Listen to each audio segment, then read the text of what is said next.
What's up, guys? Horror Man back for another review.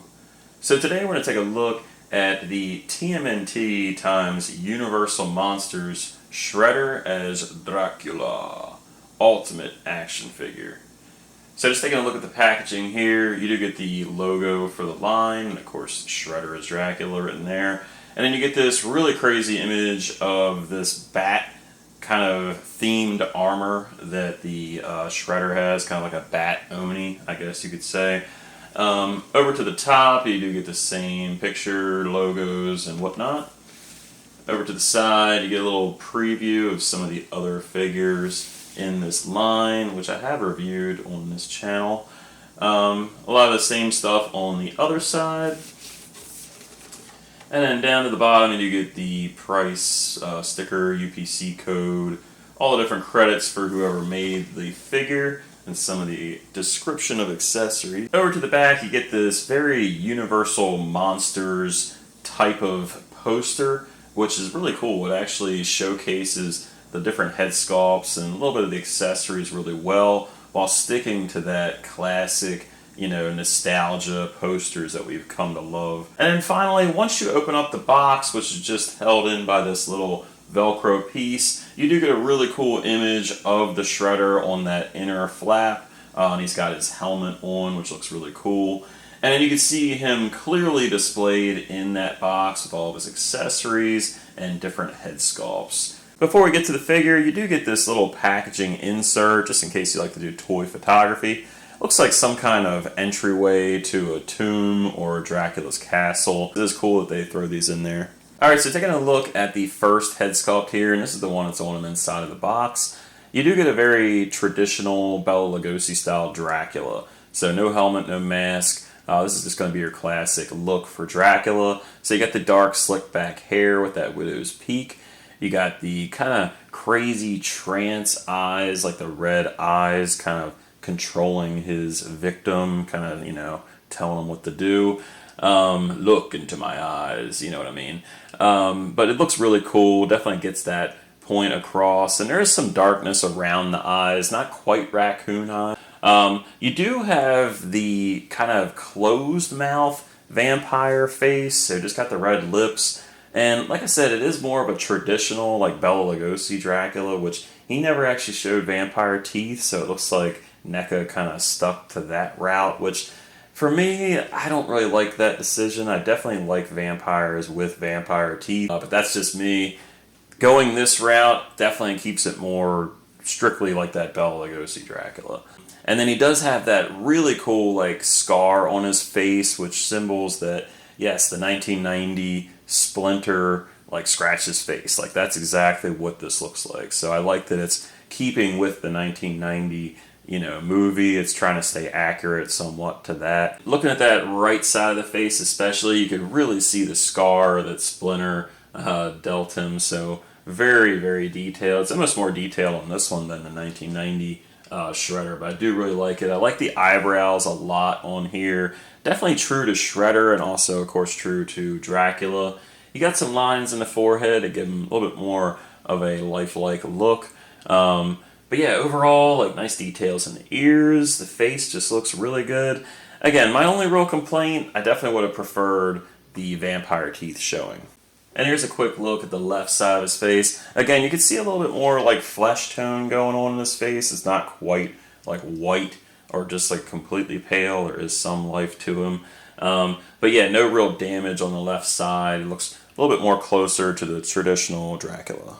And here's a quick shot of the back of his head. Not a ton of details because the hair is slicked back, but you can definitely see, the texture and detail in that hair. One of the biggest differences between the Shredder as Dracula and the traditional Dracula is that Shredder, aka Orokusaki, is from Asian descent.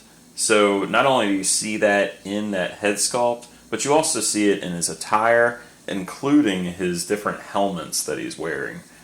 So you do get two different helmeted head sculpts here to go along with this fully unmasked, unhelmeted version.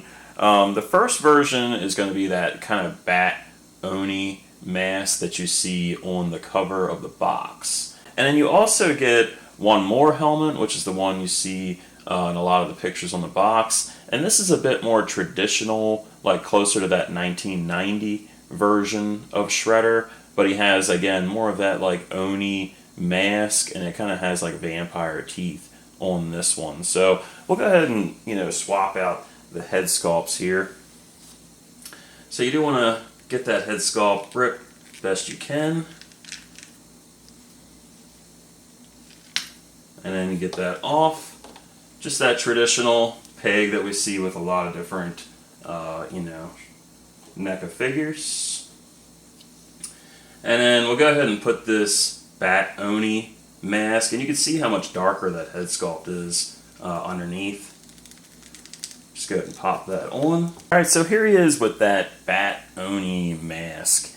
And it does look pretty menacing. If you see the eyes, I'll put some more light on those eyes. You can see like just the dots are like white. And he's got kind of like red in the eyes. So it's a pretty cool effect. It has some similarities of like the traditional Shredder helmet, mainly that one blade going right over the middle of the head. But it definitely is more reminiscent of like more of a samurai. Aside from the black, silver, and gray that you get within this figure, you do get some really cool red and gold accents. So you'll see that all throughout the figure from the head to toe. So just looking at that helmet, you do have, you know, the traditional metal for the helmet, but you do have some different red kind of trim going through here within the ears, just all over the helmet, and just small areas, but it's enough to like really make it kind of sets it off, which I really like actually. There is a little bit of gold within the teeth, and you'll see that again on the other head sculpt. And you can see what I mean when you really look at the back of the head sculpt too. You can see the different red going across here with the, you know, the black, the silver. It's just all kind of comes together, and the whole outfit is kind of filled with these type of textures, patterns, colors, accents. So it looks more traditional, and it also looks like a more complete outfit, which I do really like. And then here's a shot of just like the profile of this helmet, and you can see more of the details like in the ears, that crazy, you know, classic Shredder blade on his helmet. And then the third and final head sculpt is a bit more traditional to what we see with Shredder. So you have that like 3-part spike that's on the top of his helmet, which looks really good. It's just in that silver that we, again, typically see. You do get some different parts though, like these black and red accents on the side of the helmet, which looks really cool and definitely kind of matches the rest of the outfit. The face you can see kind of peeking through there, which looks really good, very similar to what we see with the unmasked head sculpt. Now the mouth guard is completely different from what Shredder generally wears, so you have more of this like samurai Oni, again a lot like the kind of Bat Oni head sculpt. So you got the nose on the front of the mask, and then you have the gold teeth, and it's worth mentioning you can kind of see like canines on the gold teeth, kind of remind me of like a vampire. But yeah, a much different mask than what we generally see. And I really love the profile with this helmet. Again, very reminiscent of that 1990 helmet. But the big difference is, of course, that face mask, but also the red stripes that kind of go through the helmet in certain, you know, spots. They kind of line up with the fins right here. And then taking a look at the back of the helmet, just really nice details, and you can see how it all comes together. But you got the chainmail on the helmet, more similar again to that original 1990s style, but you do get the red kind of pinstripes going through onto the bottom of the helmet, and also a few different spots here. But yeah, you can get a little detail to kind of go between those like fins on the side. So just really nice detail. And then just one more shot of the helmet. No real differences on the right and left sides, just mainly a couple little like nicks and stuff in the helmet itself. For the most part, I really do like the choices here, but I do want to talk a little bit more on that before we move on. As far as the helmets, I would have much rather just stuck with this one. I really didn't see the need to include like this Bat Oni helmet. I definitely think it would have been much cooler to do something like the Bat Monster, like this McFarlane head, just because it makes more sense. Like he would have mutated into a monster or shapeshifted into a monster if he wanted to. If this mask was removable, you wouldn't even need to do this other helmet. you could just make it to where you could swap different face masks in between the different versions that they had. And they actually do have multiple versions of this figure, but they're all exactly the same. The only thing different is a paint scheme and a different colored cape. But I really think it would have been smarter, and really it seems like a missed opportunity that they wouldn't make this faceplate interchange. So just looking at these shoulder pads, again, just like the helmet, you have kind of like a padding going through there, so very like kind of Victorian era or like medieval era. But you do have the padding, you got the traditional spikes like you generally would see, and then instead of like the traditional Dracula necklace emblem, it's actually on the chest of the armor, which looks really cool. Now I don't want to forget to show this because it is a really nice detail, but if you look at those shoulder pads, again, you can see those details in there, but you also have this like additional kind of like spike on there, which looks really good, and I do like that. Now, there is one downside about that, which we'll talk about later, but I did want to show that little detail. You do get some really nice details in the gauntlets as well. Just like the usual Shredder, you got that left arm blade with the different spikes going on here. You also have that padding that you see from the shoulder pads and the helmets, and then of course all that like red pin striping. So really nice details in that armor. And then you do have this really nice belt going on here, and then of course it has that rope kind of wrapped on there. And it's not like a fabric or anything, it is sculpted, but I like the way it's tied. It's like appropriate to the Asian culture. And of course you do have like kind of like a gray wrap underneath of the gauntlet. And then both the hands on them in the box are more closed fists. I do like the painted nails on here. Looking at the lower half of the figure, you can see how the tunic goes like behind the belt and then down past it and then into just about the top of those knee guards. So I do like how they implemented that. The knee guards and like the shin guards look really good. Just your traditional kind of like medieval style armor. But you do have, of course, the Shredder kind of inspiration with the different blades on there. And then, of course, you do have just those like knight armor feet. So very reminiscent of like the Bram Stoker's Dracula in that regard. Definitely what that version of the character wore. And then finally, looking at the cape, I definitely like that they went with this like scalloped like Batman type of cape. Like definitely not what you would expected for a Shredder figure, but it's really cool. But of course you have this red on the inside of the cape, and I think this is crucial to the fact that this is supposed to be Shredder. And you can see the details also on the back of the body, again with that tunic kind of going through that metal kind of cummerbund, and then the rope. And you can definitely see some details, again, with the gray wraps around where like the shin guards kind of wrap around the boots. So I do like that. But the cape, it does its job. It's in place. It's not going to like fall off, or it's not going to be able to drape around them like the traditional Shredder cape. But I do think they've done a really good job with it, and I love that it's red. And I think, honestly, overall, this is probably going to be the hardest version to get because people are going to want that black and red cape.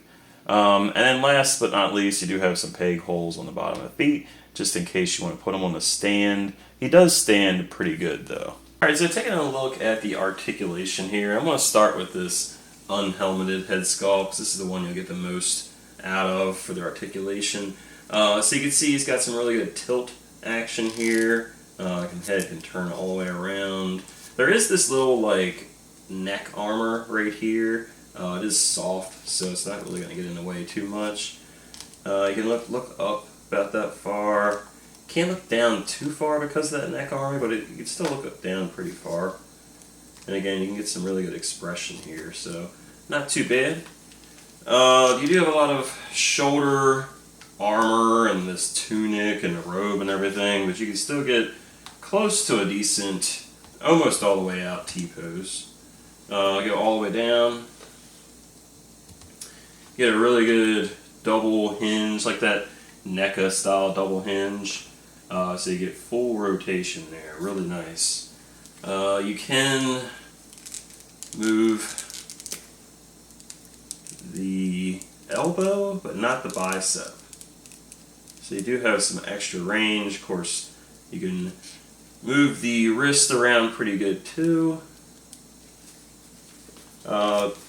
Waist has a swivel, not too much because of that like cummerbund belt thing. Can't do too much with that. So yeah, not the best articulation in the midsection either. So not the greatest. You can't really do a split because of that lower part of the tunic. So that's about it. Can't go very far out either. Again, because of that tunic, you can try to move it around a little bit. But yeah, still can't get much. You got a pretty good knee bend. Pretty much a double. Get some articulation out of the ankle as well. You could rock a little bit. Thigh swivel. Swivel at the knee as well. So yeah, not too much for articulation for this guy. All the armor and padding definitely keep him from having really good articulation, but he does have really good articulation in the arms. I did want to show you real quick how the articulation is with this helmet. It's bad. So you really can't turn his head much at all. You have to really force it, and it hits these like shoulder spikes here. So yeah, you really can't do much there. You can look up a little bit. You can look down more.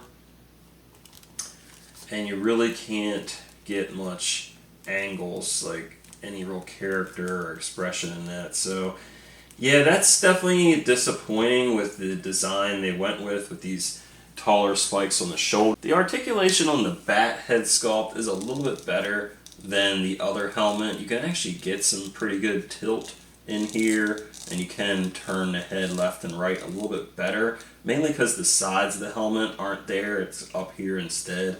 You can go a little bit of up and down with it, but again, you can get a little bit of angles there. So a little bit of articulation differences between these head sculpts. You do get a total of 3 sets of hands with Shredder.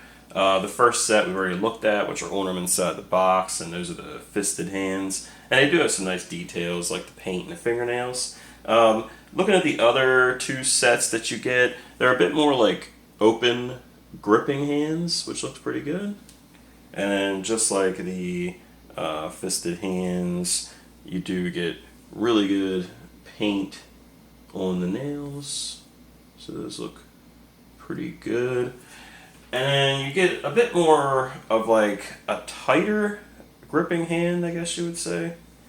You can see the hands aren't open as much. And again, nice fingernail paint on there. And then, yeah. So, pretty good choices. And then we'll go ahead and interchange them here. So, I'll put the gripping hand on. The tighter gripping hand in the right. There are a little bit of paint chips that come off on these, so be aware. And then I'll put the slightly more open left hand blade.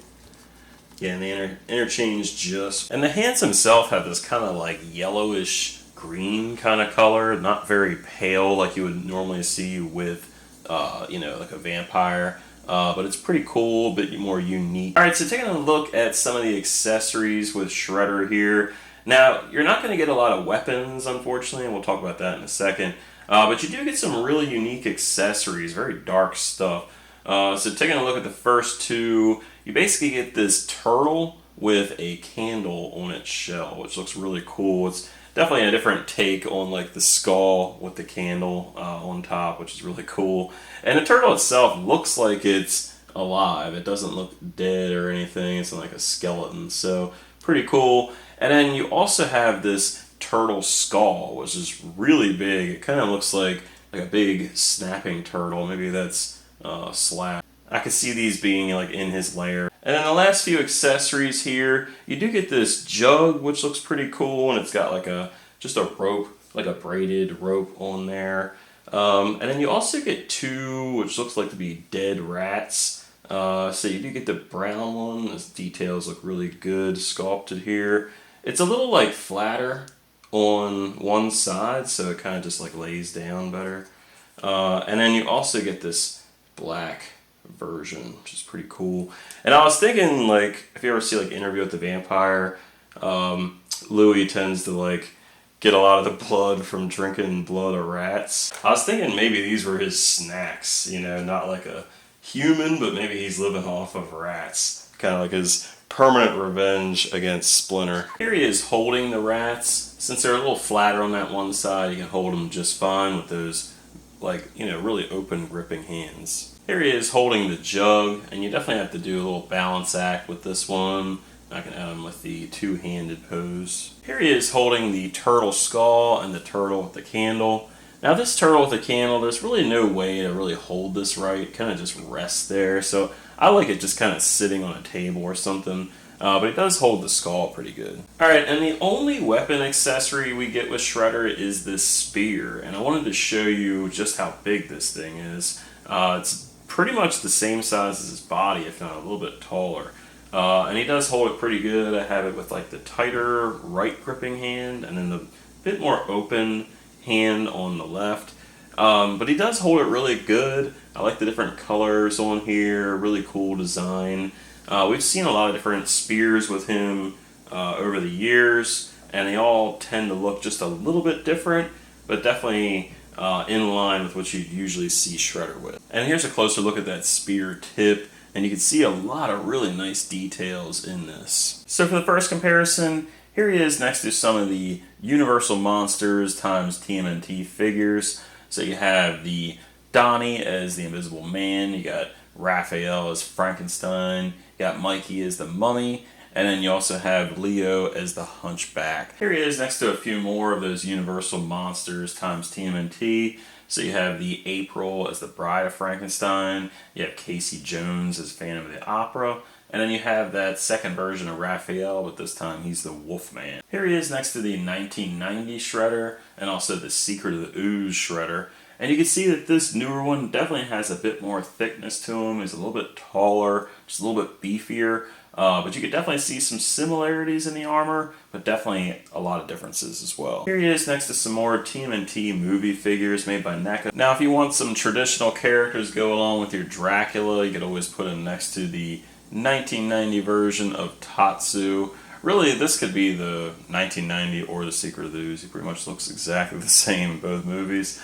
And then you have your Foot Soldier. Now, what I did with this is I took the interchangeable head that Tatsu comes with, and I put the Oni mask that he also comes with on that head. Here he is next to some different vampire figures. So you have that Bela Lugosi Dracula. And then, of course, just an older NECA figure. You got Mike from The Lost Boys. For the last NECA comparison, here he is with that 87 Toon Shredder with the unhelmeted head. So you can kind of see an idea about what he looks like without the helmet on. And I believe that is the only other, matter of fact, both of these are the only completely unhelmeted Shredder figures that NECA has made. So pretty cool to see these next to each other.